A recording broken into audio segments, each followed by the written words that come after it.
Hello and welcome guys, स्वागत है आप सभी का हमारे एक और नए धमाकेदार वीडियो में। दोस्तों हमने स्टार्ट किया है 9th का साइंस और आज के अपने इस वीडियो में हम लोग समझने वाले हैं एसिड बेस्ड चैप्टर के कुछ इंपॉर्टेंट एक्सरसाइज के क्वेश्चंस के आंसर्स। तो आइए देखते हैं कि आज हम लोग कौन से क्वेश्चन के ऊपर बात करने वाले हैं। क्वेश्चन ने हमें यह बोला है कि तुम लोग एक्सप्लेन करो इलेक्ट्रोलाइसिस ऑफ वाटर, इसका क्या मतलब होता है और साथ ही साथ में कौन से इलेक्ट्रोड पे कौन सा रिएक्शन होने वाला है वो भी हमें यहाँ पे एक्सप्लेन करना पड़ेगा।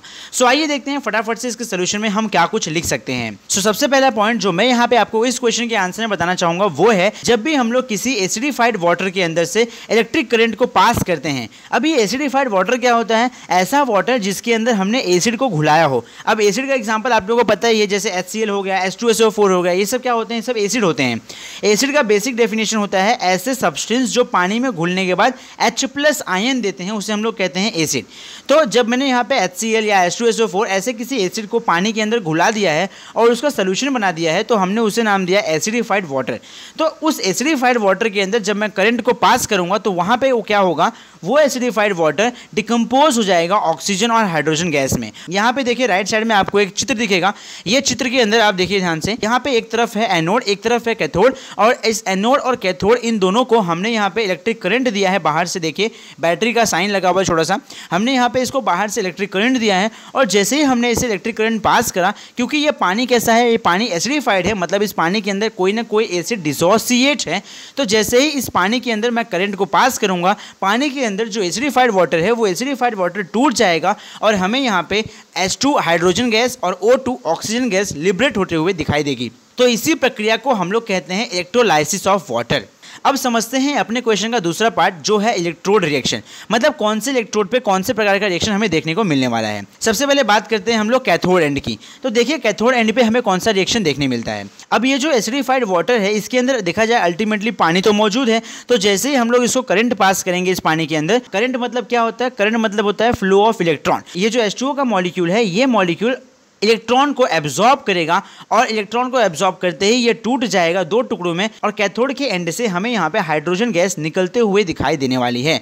और साथ ही साथ में ये जो पानी है वो टूट के बना देगा OH एक्वेस। अब एक्वेस का क्या मतलब होता है? एक्वेस मतलब होता है कि ऐसा सब्सटेंस जो सोल्यूशन के अंदर बैठ जाता है, वो ना तो तैरता है, ना तो वो फ्लोट करता है, और ना तो वो गैस बन के उड़ता है, वो पानी के नीचे बेस में सेटल हो जाता है। अब देखते हैं कि एनोड एंड पे क्या कुछ होता है। जो भी बदलाव, जो भी चेंजेस हमें एनोड एंड पे देखने मिलते हैं उसे हम कहते हैं एनोड रिएक्शन। अब कंटेनर के अंदर जो पानी मौजूद है, जैसे ही हम उसमें करंट पास करेंगे इस एंड पे भी वो पानी टूट जाएगा और पहले दे देगा ऑक्सीजन गैस, और H+ आयन जो होंगे, जो हाइड्रोनियम आयन होंगे, वो यहाँ पे रिलीज हो जाएंगे और साथ ही साथ में हमें यहाँ पे इलेक्ट्रॉन निकलते हुए दिखाई देने वाला है। तो आप लोग यहाँ पे दो चीज याद रखिए कैथोड और एनोड में। कैथोड पे बाहर से इलेक्ट्रॉन को लिया जाएगा, एब्जॉर्ब करा जाएगा, लेकिन एनोड पे इलेक्ट्रॉन एब्जॉर्ब नहीं करे जाएंगे। एनोड पे इलेक्ट्रॉन लिबरेट किए जाएंगे, छोड़े जाएंगे। अब ये कैथोड और एनोड इन दोनों के रिएक्शन को देख कि अगर आप लोगों को तकलीफ हो रही है कि ये 1 कहां से आया, ये 4 कहां से आया, ये 2 कहां से आया, नंबरिंग कहां से आई, तो यहां पे आपको तकलीफ लेने की बिल्कुल भी आवश्यकता नहीं है। ये जो 2 है, ये जो 4 है, ये सारी चीजें बस रिएक्शन को बैलेंस करने के लगाते हैं।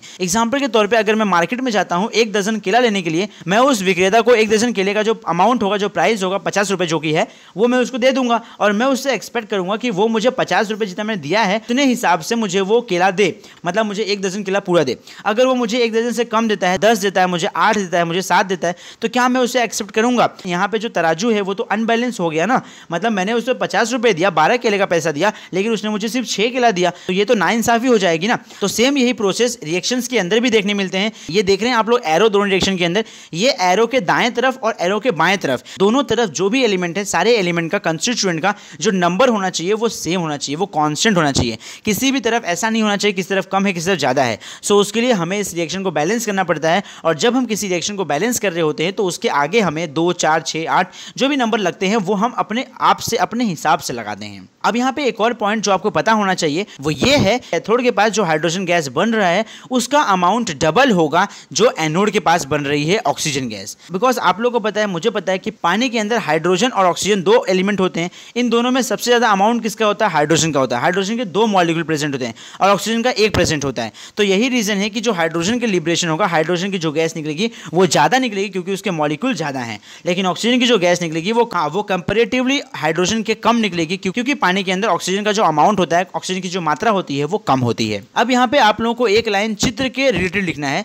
जैसे कि जो कैथोड एंड है वहां से हाइड्रोजन गैस लिबरेट हो रही है और जो एनोड है वहां से ऑक्सीजन गैस लिबरेट हो रही है। लिबरेट मतलब निकल रही है। तो इतनी सारी चीजें एंड इतनी सारी बातें जान और समझ लेने के बाद हम ये कह सकते हैं कि वाटर का जो इलेक्ट्रोलाइसिस होता है वो कुछ इस प्रकार से हमें देखने को मिलता है। नाउ आई होप कि आप लोगों को ये क्वेश्चन का सोल्यूशन समझ गया रहेगा। एंड स्टिल अगर आप लोगों को कोई भी तकलीफ है, कोई भी प्रॉब्लम है, कोई भी परेशानी है, आप लोग बेझिझक कमेंट करके हमें पूछ सकते हैं। एंड अगर आप लोगों को हमारी वीडियो से कुछ वैल्यू सीखने मिली है तो फटाफट से हमारे चैनल को सब्सक्राइब कर दें ताकि इसी तरीके से आप लोगों के लिए हम नए नए वीडियोस को लाते रहें और आप लोगों का ज्ञान बढ़ाते रहें। अब मिलते हैं आपसे अगले वीडियो में कुछ और नए नए कंटेंट के साथ में। अगर आप लोगों को किसी टॉपिक वीडियो चाहिए तो आप लोग हमें वो भी कमेंट करके बता सकते हैं। As usual, thank you for watching. जय हिंद।